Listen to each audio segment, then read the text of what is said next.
On the morning of 14 July 1789, the city of Paris was in a state of alarm. The king had commanded troops to move into the city.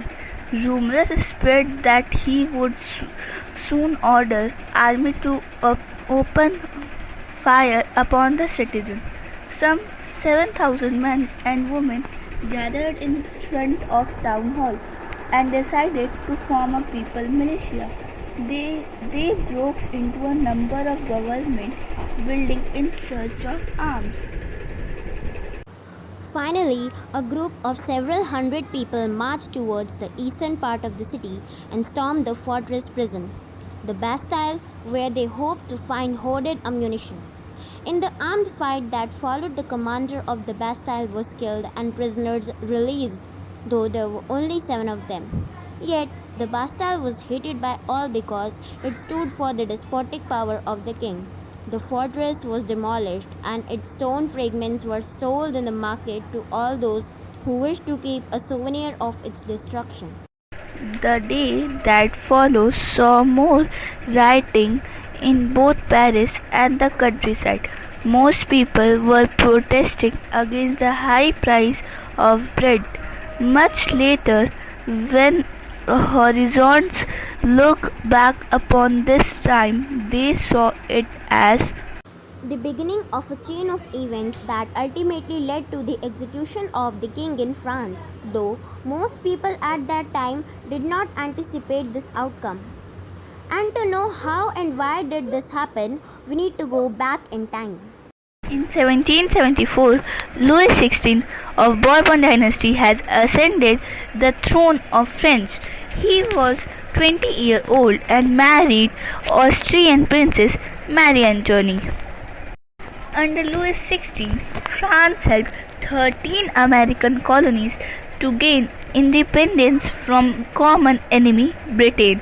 The war added more than $1 billion to debt that had already risen to more than $2 billion. To meet its regular expenses such as the cost of maintaining an army, the court, etc., the state was forced to increase the taxes.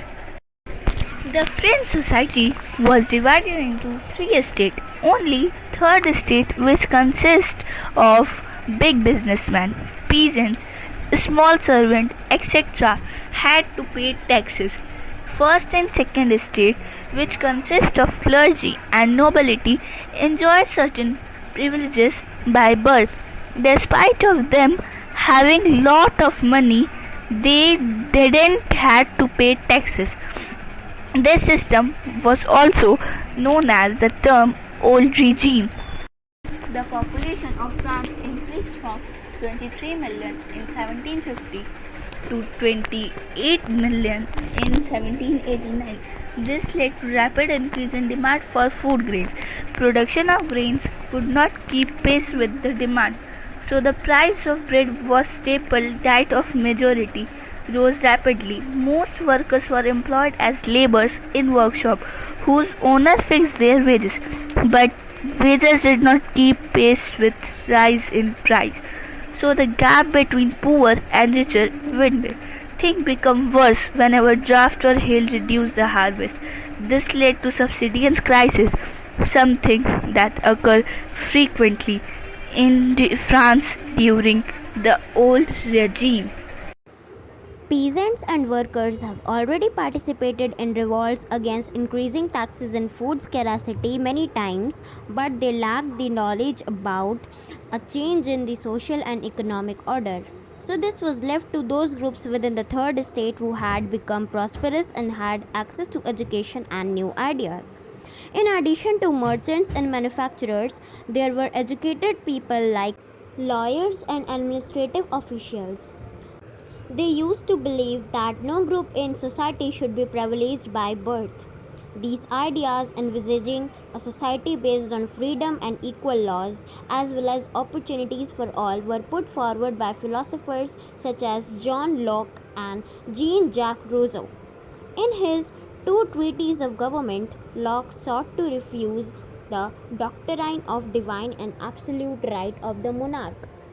Rousseau carried the idea forward, proposing a form of government based on social contract between people and their representatives. In the spirit of the laws, Montesquieu proposed a division of power within the government between the legislative, the executive, and the judiciary. Ideas given by these philosophers were discussed on a large amount in salons and coffee houses and were spread among people through books and newspapers. And for those who could not read and write, these were frequently read aloud in groups. They were already getting knowledge about these stuff when the news that Louis XVI planned to infuse further taxes to be able to meet the expenses of the state generated anger and protest against the system of privileges. The outbreak of the revolution. The States General was a political body to which the three states sent their representatives. However, the monarch alone could decide when to call a meeting of this body. The last time it was done in 1614. On 5 May 1789, Louis XVI together called an assembly of States General to pass proposal for new taxes. The first and the second state sent 300 representatives each, who were seated in a row facing each other on two sides, while the 600 members of third state had to stand at the back. Peasant, artisan, and women were denied to entry in the assembly. However, their demands were listed in some 4,000 letters which the representatives had brought with them. Voting in the State General in the past has been conducted according to the principle that each state had one vote, but the member of third state demanded that voting now be conducted by the assembly as a whole, where each member would have one vote. When the king rejected this proposal, member of third state walked out of assembly in protest. On 20 June, they assembled in the hall of indoor tennis court in the ground of Versailles. They declared themselves as a national assembly. They were led by Mirabeau and Arbesies. While the National Assembly was busy at Versailles drafting a constitution, the rest of France is treated with turmoil. A severe winter had meant a bad harvest. The price of bread rose. Often, bakers has exploited the situation and hoarded the supplies of grains. On 14 July, the aggregated crowd stormed and destroyed the Bastille. Faced with the power of his revolting subjects, Louis XVI finally accorded recognition to the National Assembly and accepted the principle that his powers would from now on be checked by the Constitution. On the night of 4th August 1789, the Assembly passed the decree abolishing the feudal system of obligations and taxes. Members of the clergy too were forced to give up their privileges, tithes and were abolished, and lands owned by church were confiscated. As a result, government acquired assets worth at least 2 billion livres. The National Assembly completed the draft of the Constitution in 1791. Now, the powers, instead of being concentrated in the hands of one person, were separated and assigned to different institutions. Those were legislative, executive, and judiciary. This made France a constitutional monarchy. Now, citizens voted for a group of electors who in turn chose the assembly. Not all citizens, however, had the right to vote. Only men above 25 years of age who paid taxes equal to at least 3 days of a labor's wage were given the status of active citizens. That is, they were entitled to vote. The remaining men and women were classified as passive citizens.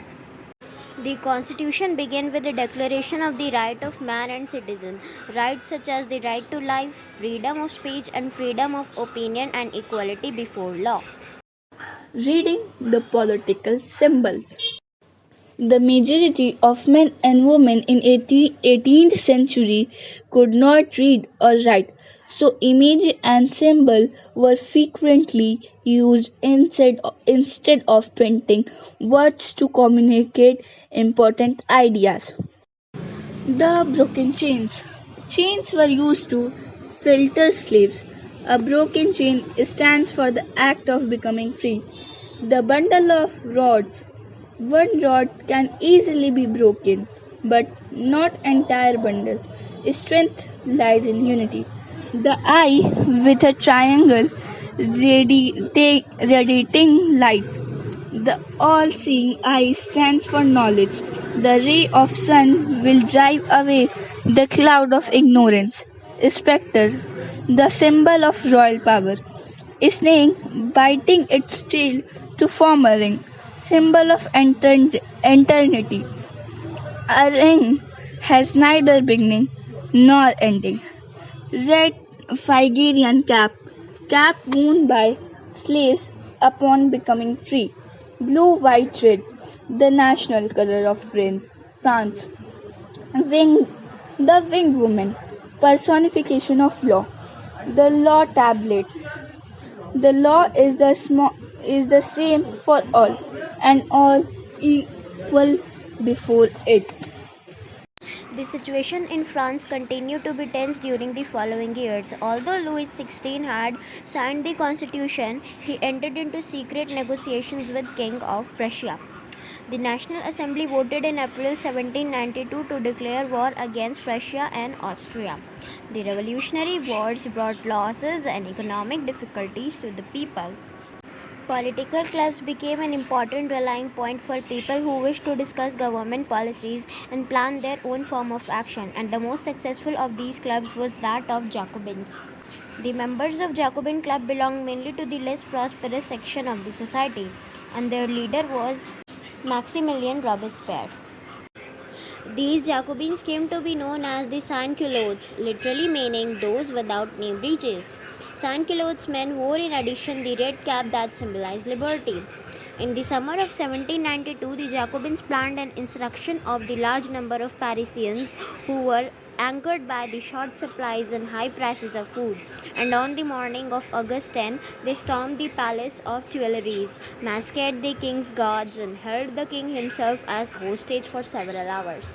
On 21st September 1792, France abolished the monarchy and declared itself as a republic. Robespierre and the Reign of Terror. After Marie Antoine's execution, Jacobians execute other nobles also. France begins winning key in battle in war against Prussia, Austria. Other countries join against France, Britain, Netherlands, Spain. Jacobians now led Maximile Robespierre order a draft. 8,000 citizens are now in the army. Although he progressive on issues like slavery, he ruled France as a director. Robespierre forms Committee for Public Safety, must protect the revolution from its enemies. Robespierre has 40,000 executed.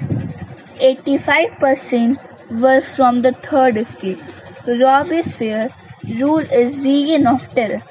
Fearing their own safety, members of assembly called for arrest and execution of Robespierre. A directory rule of France.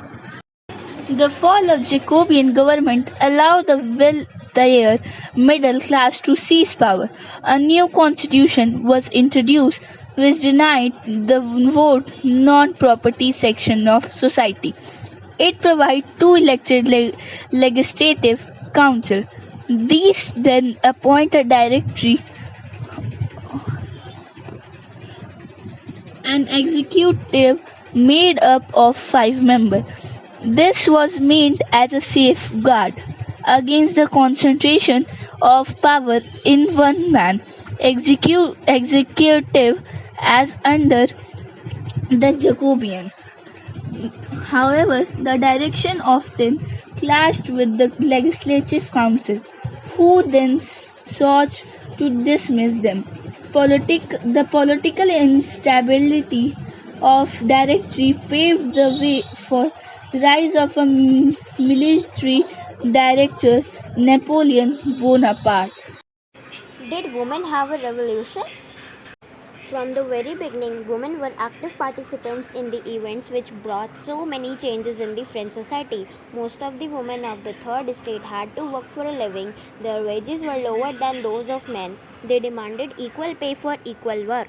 In order to discuss and voice their interest, women started their own political clubs and newspapers. One of their main demands was that women must enjoy the same political right as men. Some laws were introduced to improve the position of women. Their struggle still continues in the several parts of the world, and it was finally in 1946 that women in France won the right to vote. 1774, Louis XVI became the King of France. 1789, the Third Estate forms National Assembly. 1791, Constitution of France is get framed.